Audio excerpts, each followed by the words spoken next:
All right, so here's the video for notes 9-8, which is chi-square test for goodness of fit. So this word right here is pronounced chi, not chai. So chi-square test for goodness of fit. So it's a different type of hypothesis test. So let's take a look at this example. Suppose we open a 1.69 ounce bag of M&Ms and discover that out of 56 total, there are only 2 red M&Ms. You know that Mars, I don't know why you would know this, but you know that Mars makes 13% reds, but in your sample, your proportion is only 2 out of 56 or 2%. So we could perform a one proportion z-test to test the hypothesis that p equals 0.13, and our alternative would be p is not equal to 0.13 or p is less than 0.13, right? To see if the proportion of red candies differs from what Mars is claiming. And then what we could do is we can perform an additional test for each of the remaining colors because we know that there's a bunch of different colors of M&Ms. Okay, but that would be inefficient. You would have to be doing however many 6 or 7 different or six different hypothesis tests for all the different colors. So that introduces chi-square. So in chi-square, we compare the observed counts for our sample with the counts that would be expected. And that's how we're going to assess. So it basically allows you to do multiple hypothesis tests in one test. All right, so this test that we're going to talk about today is called the chi-square test for goodness of fit. So we're basically seeing how well does our distribution match what it should be. So here's the problem that we're going to work with. In 1995, the M&Ms/Mars company decided to replace tan-colored M&Ms with a new color. After conducting an extensive national preference survey, they decided to replace the tan M&Ms with blue M&Ms. The company has since changed the proportions of colors to the following: 13% each of red and browns, 14% yellows, 16% greens, 20% oranges, and 24% blues. Is the company's claim of the color distribution true for all bags of M&Ms? So step 1, we're going to write, so I can identify this as being a chi-square test of goodness of fit because we're comparing multiple proportions, so multiple variables that are categorical. So step 1 is our hypotheses. So for your null alternative hypotheses for chi-square, you can just state them in words. I know we're used to seeing symbols like P. I mean, we could write this as P equals, or like P red equals 0.13, P brown equals 0.13, P yellow equals 0.14, P green equals 0.16, et cetera, et cetera.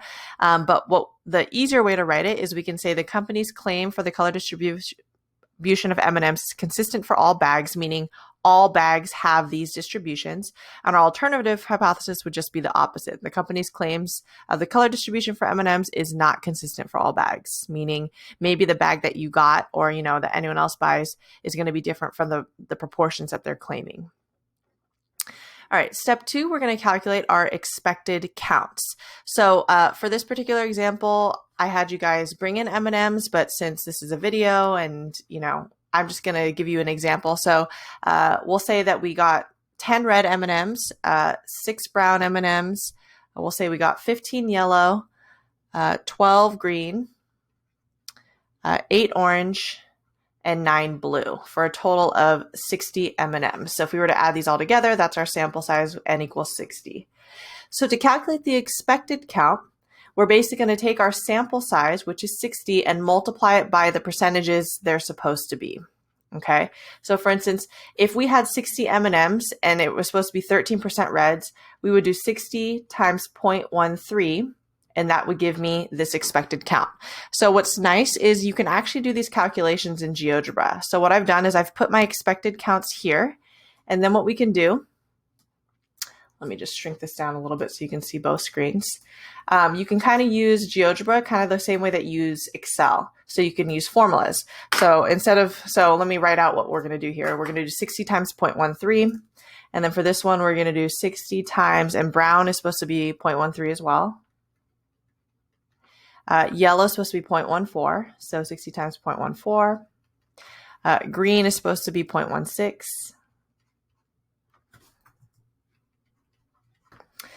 Orange is going to be 0.20.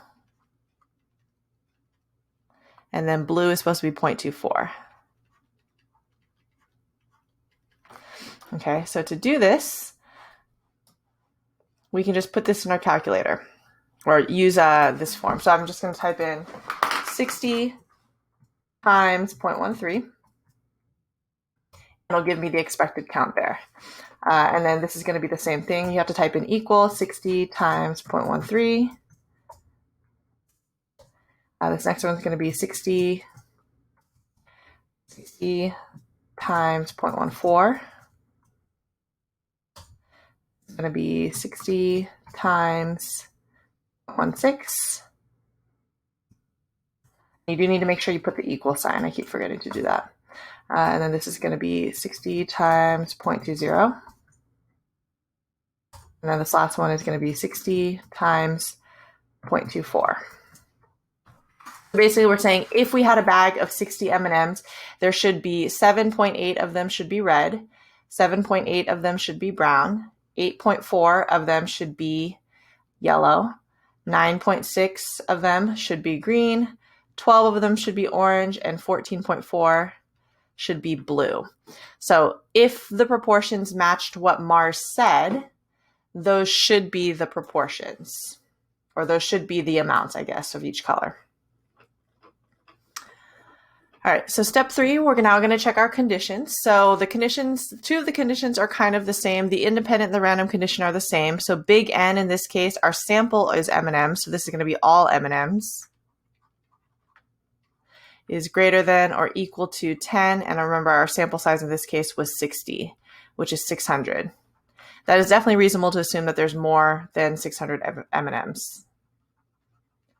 Okay, random. You can assume that the bag that you grab is random, so that condition is just going to be met. And then lastly, all expected counts are greater than 5. So if we look at our expected counts, all of them are greater than 5, so we're good with that condition as well. It is okay to have maybe one of them be less than 5 as long as not more than a couple are less than 5, but usually your expected count should be greater than 5. All right, so now let's go ahead and fill out the rest of the table. So I'm going to pause real quick and fill this table out for what we have so far, and then I'll come back to this. Okay, so I filled out what we calculated in the previous slide, a couple slides. So now we're going to calculate our test statistic and p-value. So our test statistic for a chi-square test is going to be chi-square. It's not that we're squaring x. This is just how we write it, chi-square. That is the test statistic. And the test statistic is basically what we're going to do for every row. We're going to do the observed minus the expected squared divided by the expected for every row. And then we're going to add these all together. Okay. We can do this in GeoGebra. So I'm going to show that right now using kind of the same thing that we just did. So this third column is basically going to be the observed minus the expected squared over the expected. So we can use formulas in here the same way we did.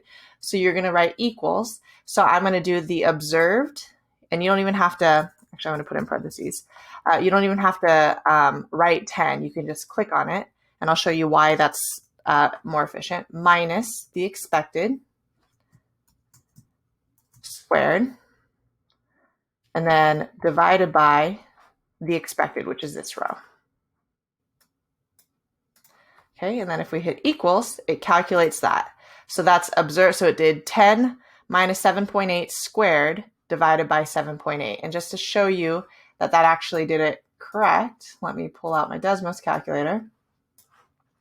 So if we did 10 minus 7.8 squared divided by,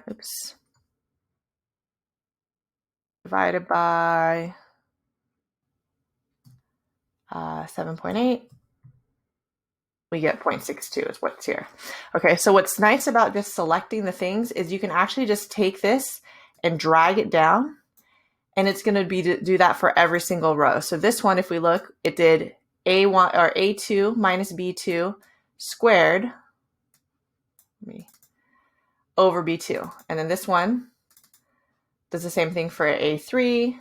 This one does for A4, A5, what accent, and then A6. So for every single row, it did the calculation for us, so you don't have to change the numbers each time. So now we can fill these in. So this was 0.62, this was 0.42, this was 5.19, this was 0.6, 1.33, and 2.03.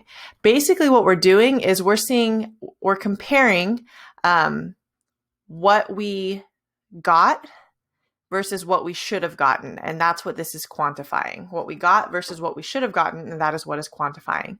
Okay, lastly, to find your chi-square test statistic, we have to add these all together. So 0.62 plus 0.42, blah, blah, blah. So there is a way that you can do that easily. All you have to do is highlight your data, and then you're going to click on this, and then you're going to click on sum. That's going to be our test statistic, 10.18. So that added together all of these numbers. So that is our test statistic. Okay. Then, to make it even easier, in order to find our p-value, we're not going to have to use a table. We're just going to use technology. So we're going to go to this website, which is right here. Okay, and we're going to type in our chi-square test statistic, which is 10.18. In terms of our degrees of freedom, it's just the number of categories minus 1. So degrees of freedom, there's 1, 2, 3, 4, 5, 6 categories. So 6 minus 1 is 5. So 5 degrees of freedom. This actually allows you to choose a significance level. So we're just going to use 0.05 and we hit calculate. And now we have our p-value. Okay, so our p-value is, we'll say 0.07. We'll just do 0.07. All right. So lastly, our conclusion, we're going to go ahead and write what we think our conclusion should be. I'm just going to say this verbally. Okay, so just to remind you, this is our null and alternative hypotheses. We're going to start the same way we started before. We're going to say, since our p-value of 0.07 is greater than alpha, we fail to reject our null hypothesis. We're going to say, we do not have enough evidence to conclude that the company's claim of the color distribution of M&Ms is not consistent for all bags. So in terms of writing your conclusion, kind of the same rules as before. Okay, so let's go ahead and take a look at another example that's a little kind of the same in terms of what you're doing, but the expected counts calculation is going to be a little bit different. All right, so it says a study of a random sample of 699 drivers who were using cell phones when involved in a collision examined this question. Are accidents equally likely to occur on any day of the week? They collected the data and classified by day of the week. Okay, so in total, there's 699. There was 20 accidents on Sunday, 133 on Monday, et cetera, et cetera. So just by looking at this, we can see that there seem to be more accidents during the week rather on the weekends. That's probably because there's less people driving and commuting to and from work and school. All right, so in terms of the null and alternative hypotheses, our null hypothesis is that motor vehicle accidents involving cell phones are equally likely to occur on the 7 days of the week. And then our alternative is motor vehicle accidents are not equally likely to occur on each of the 7 days of the week. So are equally likely or are not equally likely. So the difference between this one and the previous one, right, we were given these percentages for each of the colors. In this one, we're not given percentages. However, we're basically saying that they're equally likely, meaning there should be an even number on every, or an equal number on every day of the week. All right, so let's go ahead and do our expected counts. So here are the observed counts. So for the expected counts, we're basically going to take 699 and divide that by 7. That's going to be how many accidents we expect to occur on each of the days of the week. All right, so if we look at our calculator, 699 divided by 7, we get 99.86. So this should be 99.86 for all of these. That would be our expected count. There would be 99.86 accidents on each days, and that would be saying that accidents are equally likely to occur. All right, so for conditions, our independent condition, big N, it would be all accidents involving cell phones is greater than or equal to 10 times 699, so 6,990. That is reasonable to assume. Okay, the random condition, it does state that, and then all of our expected counts are greater than 5, so that's good as well. All right, so let's go ahead and do our calculations. So in GeoGebra here, I'm going to go ahead and type in 99.86. Let's see if I could just copy and paste that. Okay. And then to do our observed minus expected, remember you're going to hit equals. And you're going to do the observed minus the expected squared divided by the expected. And then I'm just going to click that and drag that down just to make sure. Yes, that looks good. Yes, that looks good. Okay, these all look good. All right, so I'm going to write that down. So I have 63.87. 11. So again, what we're doing is we're comparing what did we expect from what did we observe, and we're quantifying that amount.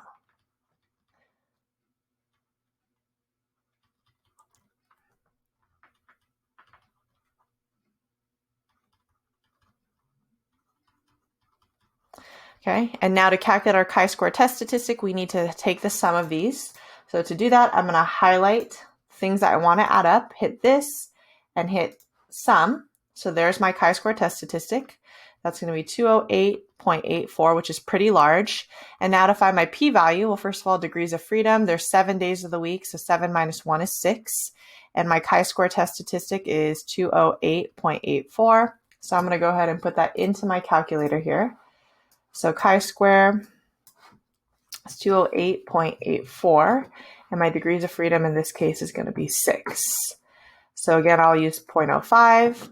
We hit calculate. So it says our p-value is less than 0.00001. That means it's really small.